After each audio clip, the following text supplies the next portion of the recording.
The best of Money Matters. Market View on Money FM 89.3. Hi, I'm Willie Keng. You are listening to Money FM 89.3, and now it's time for Market View, where we will take a look at how the Singapore stock market closed for the day, the biggest movers, sectors and companies to watch. But first, a quick recap of how we started the day. Singapore Straits Times Index opened lower in early trade as investors reacted to caution stemming from the US Federal Reserve's first interest rate cut since December 2024. In the morning hours, the Straits Times Index fell 0.2% to 4,312 points. Among key stocks, DBS, OCBC and UOB fell between 0.6% to 1%. This comes as current rate pressures and sector rotation weighed on the counters. Meanwhile, Asia-Pacific markets traded mixed, with Japan's benchmark Nikkei index rose around 1% to hit a fresh record in early trade. Some of the top movers were led by chemical company Resonac Holdings, which jumped more than 10%. Semiconductor manufacturer Screen Holdings and beverage giant Kirin Holdings both gained 4.3%.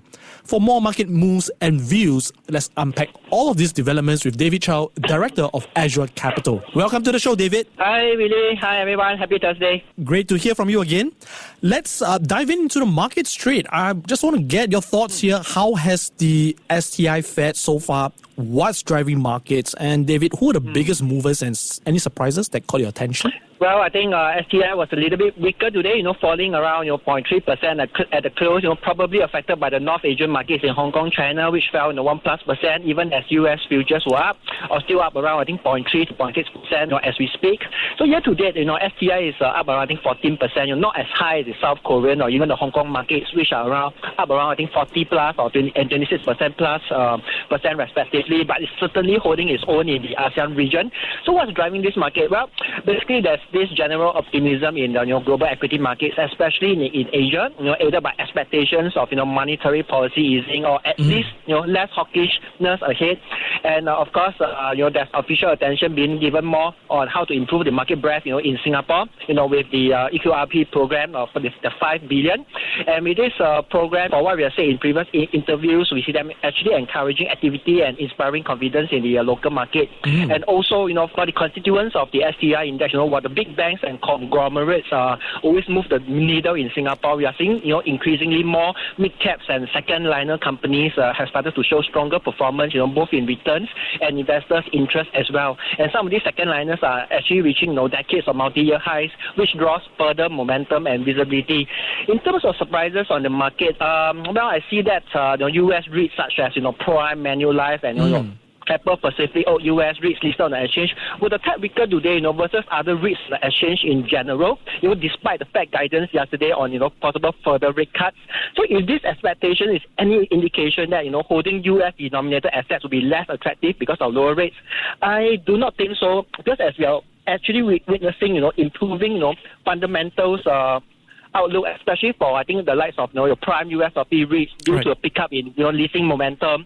So I think they are going to increase their payout in the coming years. So valuation is quite low at 0.36% price to NAV. So I think investors could possibly take a closer look.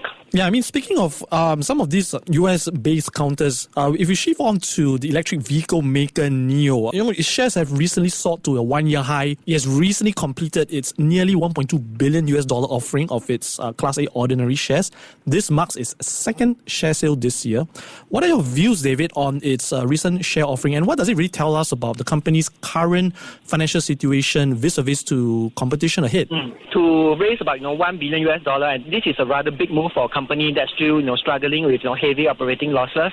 I think right now NIO is losing hundreds of millions each quarter, mainly because it's spending heavily on R&D, production capacity, and its battery swapping and charging network. So I think if I remember correctly, as of end of June, NIO will have about 27 billion of gross cash and on hand, and its burn rate has somewhat narrowed to roughly about 2 billion in the second quarter. So this capital will somewhat give it more breathing room, strengthening the balance sheet, providing cash for new models, and giving the company really more time to hopefully scale up deliveries. I think the logic here is rather simple. If NIO can sell more cars, it can spread its fixed cost over a larger base, and improve margins hopefully. So having the cash up front, means they don't need to take on expensive debt or even slow down development, just as competition in China's EV market is still heating up.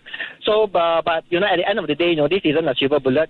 While the extra funds will buy time, fix, news fundamental challenges, intense, price competition from Tesla, BYD, and other local rivals. And, some of these competitors really, can stomach, thin margins or even come up with even cheaper EV models. So the need to keep cutting costs will grow. So, we really have to, continue to deliver growth, by their new model launches. If not, losses could continue to eat up their capital. Yeah, speaking of competition here, as we move, I want to move into the global markets here, away from corporate news. US Federal Reserve officials have officially lowered their benchmark interest rate by a 0.25 percentage point. They've penciled in 2 more reductions this year following months of intense pressure from the White House to slash borrowing costs. David, what's your view? What's driving this aggressive easing policy by the Fed? Right. This actually marked, in my opinion, quite a shift in tone from its earlier focus on fighting inflation for sure. And right now, I think markets are putting a very high probability, around 90+%, on a 25 basis point cut at the next meeting, which will happen the end of next month. And I think for the upcoming, or rather the year-end December FOMC meetings, the odds are also very strong that rates will be cut further. And the probabilities are, I think, around 80%, for another 25 basis point cut. So by the end of this year, I think the market is actually expecting the Fed funds rate to fall into the 3.5 to 3.75% range. So I would say, I believe what's driving this move, this aggressive easing at a short period of time, is really the cooling U.S. economy. I think from the U.S. labor market, we could see that it's losing momentum. Job growth has slowed. Wage pressures are easing, and unemployment has started to tick up. At the same time, I think while inflation is still above the Fed's comfortable 2% range, this has been steadily coming down. But I guess now the Fed now sees less risk and prices will spiral back up. So in short, they are more worried about growth slowing too sharply rather than about inflation staying too high. So by signaling 2 more cuts, I think the Fed is telling the markets that this isn't just a one-off move. It's just a start of potential mild but steady easing cycle. But most importantly, this is not set in stone. I think the Fed stressed that everything still is data dependent. If inflation somewhat flash back up, or the job market suddenly strengthens again, it could actually slow down or even pause. So we just have to see how the data comes, as the months go by. Yeah, that's a very good point here. And moving to Asia, we see how the Japan's Nikkei index have actually rose to an intraday record high today, hitting up about 1+%. Big names, for instance, like beverage giant Kirin Holdings, have jumped about 4.3% during its trading hours. David, what's driving the surge? I think there are a few drivers behind this rally. First, again, the tech stocks are again leading the charge. From our observations, investors are piling into Japan's semiconductor, AI, and robotic names. Seeing this and critical players, in a global, tech supply chain. I think this optimism alone has really boosted sentiment, not only in the tech sectors but other sectors as well. So, secondly, of course, the global rate expectations are also helping. With what we have discussed just earlier, with a possibly mild, easing cycle ahead.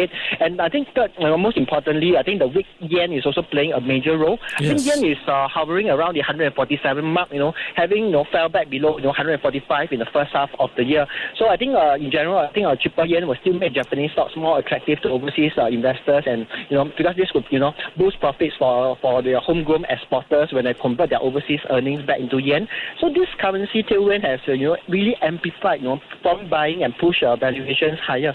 So looking ahead, I believe if this rally could be sustained, if earnings continue to improve and attract more foreign capital flows. But if the yen stays weak, there are risks, of course, sudden yen rebound, rising global interest rates, or any disappointment in earnings could quickly derail the rally.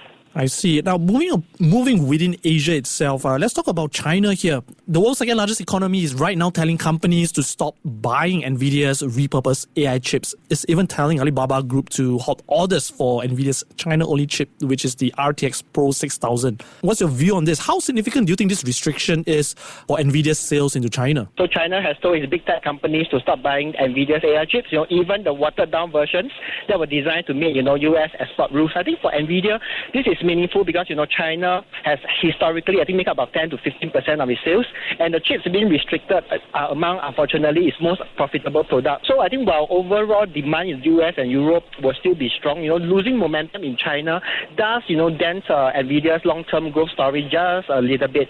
So, at the same time, I think that, this move is more than just about sales. It really signals, Beijing's determination to reduce its dependence on US suppliers. So I guess further down the road, we'd like to see faster investment in homegrown AI chips from firms like Huawei, Capricorn, and Biren. And the challenge is that while domestic chips are improving, I think at the end of the day they still lack NVIDIA's in terms of raw performance and ecosystem support. But hopefully with government's backing and enforced demand from local companies, the development curve could actually strengthen gradually. So in short, it's a setback for NVIDIA, but at the same time, it's a catalyst for China to double down on building its own AI hardware. So in the stock market today, you can see stocks like MPT, there was up 12% at one point, followed by SMIC up 7% at one point as well. So the rest like Hua Hong and of course the relevant A-share names rally as well this morning.